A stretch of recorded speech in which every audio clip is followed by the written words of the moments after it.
kubonakala ngathi uBrown Mokgotsi usezakabhadle nje amalangana before i-bail application yakhe ifinalizwa because ipostponelwe i-25 zikaMeyi 2026.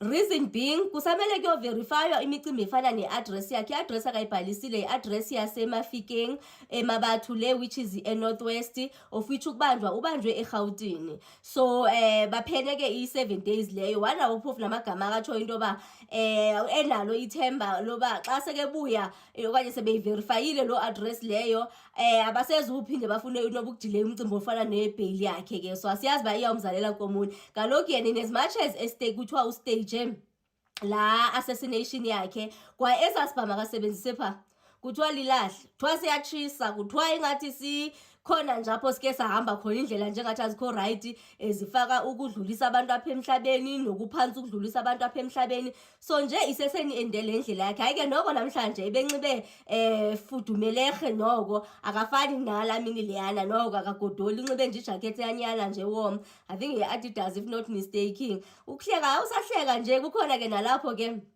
ethe xa kegqiba kuthetha igqwetha lakhe hayi kwamqhwaya nje kwanyanzeleka into yoba kahamba yosabela igqwetha phaa kuye wabe funa ukwengezelela kule nto ibithethwa ligqwetha lakhe into yoba le address abathetha ngayo iseduze nalapho nizawukhumbula amapolisa apha babeke baya khona bayokwenza i-search and seize apho ngiyakhumbula mos le Mafikeng last year. So wabe sitsho sithi le address yakhe ile so bekeza manje ukengezelela kuloo nto leyo. Hey asiyazi yawumzalela nkomoni bafethu.